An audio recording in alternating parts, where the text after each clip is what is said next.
Habaib Alwi membantai ribuan ulama pribumi. Seluruh rakyat Indonesia harus tahu bahwa para Habaib Alwi telah berhasil membantai ribuan ulama asli pribumi Nusantara. Ini sejarah tahun 1950 Masehi sampai tahun 1945 tatkala merdeka. Begini wahai saudaraku kaum muslimin wal muslimat rahimakumullah dan saudara-saudaraku sebangsa setanah air Indonesia.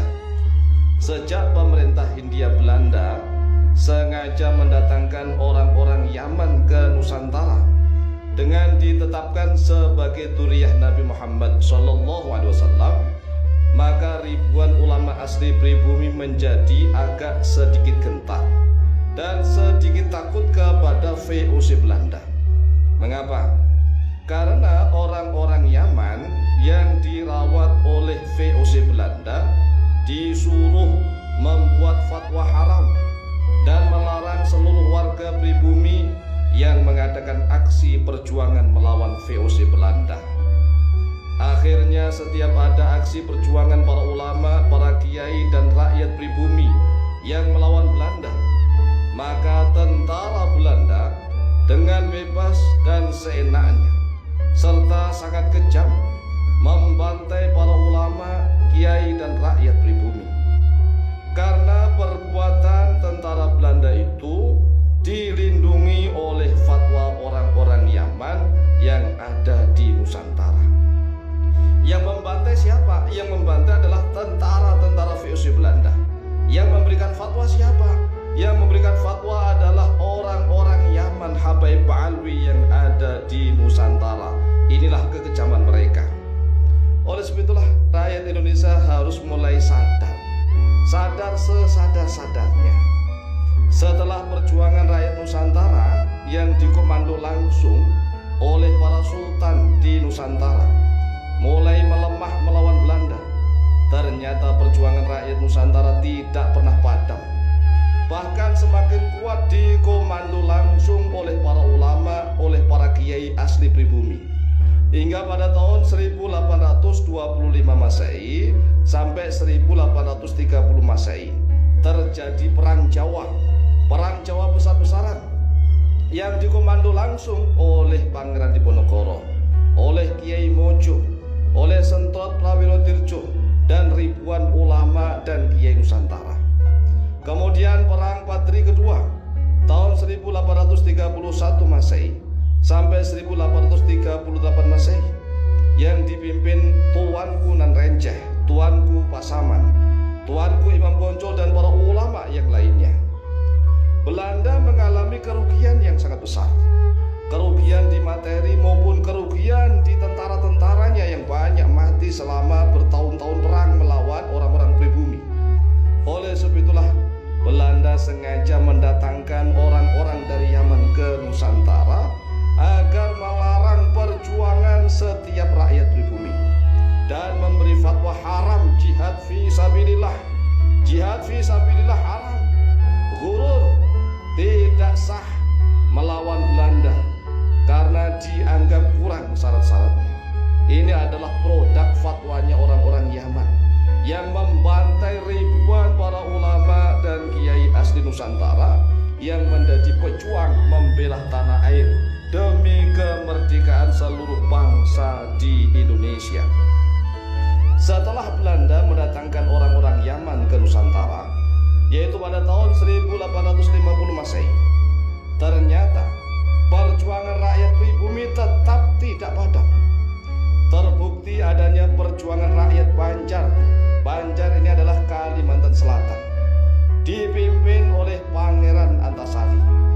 Perjuangan terjadi pada tahun 1859 Masehi sampai tahun 1863 Masehi. Perjuangan lagi ada di Aceh, perjuangan rakyat Aceh yang dipimpin langsung oleh Sultan Muhammad Shah, kemudian oleh para ulama seperti Teuku Umar, seperti Cut Nyadin, Cut Mutia dan kawan-kawan. Ini terjadi pada tahun 1873 Masehi sampai tahun 1904 Masehi. Kemudian ada lagi perjuangan rakyat Banten, Geger Cilegon. Ini dipimpin oleh Ki Haji Wasit dan kawan-kawan. Terjadi pada tahun 1888 Masehi. Dan ada lagi perjuangan rakyat Betawi, perjuangan lagi para Jawara Bekasi. Banyak sekali ribuan ulama yang berjuang untuk melawan ketidakadilan, melawan kezaliman, kesewenang-wenangan dari para penjajah Belanda. Dan mereka karena dinaungi, dilindungi oleh fatwanya orang-orang Yaman yang ada di Indonesia, maka tentara Belanda seenaknya, dengan seenak wudelnya mereka menangkapi seluruh para kiai dan ulama. Bukan hanya segera ditangkap, tetapi juga dibantai di mana-mana. Dan yang tidak dibantai kemudian diusir sampai ke luar negeri, seperti Syekh Muhammad Nawawi bin Umar Al-Bantani rahimahullah ta'ala. Nah, Syekh Muhammad Nawawi bin Umar Al-Bantani pergi ke Mekah Al-Mukarramah sampai wafat. Kemudian Syekh Muhammad Mahfud Termas di Mekah Al-Mukarramah sampai wafat. Syekh Mukhtar Al-Bukhari, orang Bogor asli, di Mekah Al-Mukarramah sampai wafat. Syekh Ahmad Khatib Al-Minangkabawi, orang Minangkabau, di Mekah Al-Mukarramah sampai wafat, enggak pulang-pulang. Nah, kalau pulang mereka dibantai oleh orang-orang Belanda. Tapi aneh, orang-orang Yaman yang ada di Indonesia hidupnya enak, kepenak, aman, nyaman, sejahtera.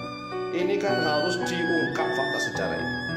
Jadi kita harus tahu mengapa orang-orang Yaman yang datang di Indonesia ini hidupnya enak, kepenak, aman, nyaman, sejahtera, adil, makmur, sentosa. Karena memang mereka rata-rata diurusi oleh Belanda. Mereka menjadi antek-antek, jongos-jongosnya penjajah Belanda. Sedangkan para kiai dan ulama asli pribumi harus berjuang untuk merebut kemerdekaan. Tetapi mereka dicap sebagai pengacau, dicap sebagai perusuh, membuat rusuh negeri, mengacau negeri, memberontak kepada pemerintah yang sah, yaitu pemerintah Hindia Belanda. Ini kan fatwa yang kurang ajar. Lawan pemerintah Belanda ke Indonesia itu merebut tidak sah. Mereka itu bukan orang Nusantara, tetapi oleh orang-orang Yaman dilindungi fatwanya itu. Inilah yang harus kita buka. Oleh sebab itulah, wahai saudaraku kaum muslimin dan muslimat rahimahumullah, sudah saatnya kita ini harus tahu kebenaran sejarah. Mengapa orang-orang Yaman tidak dikejar-kejar, tidak diusir oleh Belanda? Ya, mereka memang rata-rata didatangkan ke Indonesia untuk memberi fatwa. Karena orang Islam Indonesia ini kalau dikasih fatwa, apalagi mengatasnamakan zuriat Rasulullah SAW, mereka akan tunduk, manut dan mengikutinya. Demikian, semoga manfaat dan barokah. Lebih dan kurangnya mohon maaf. Wallahu ta'ala a'lam bishawab.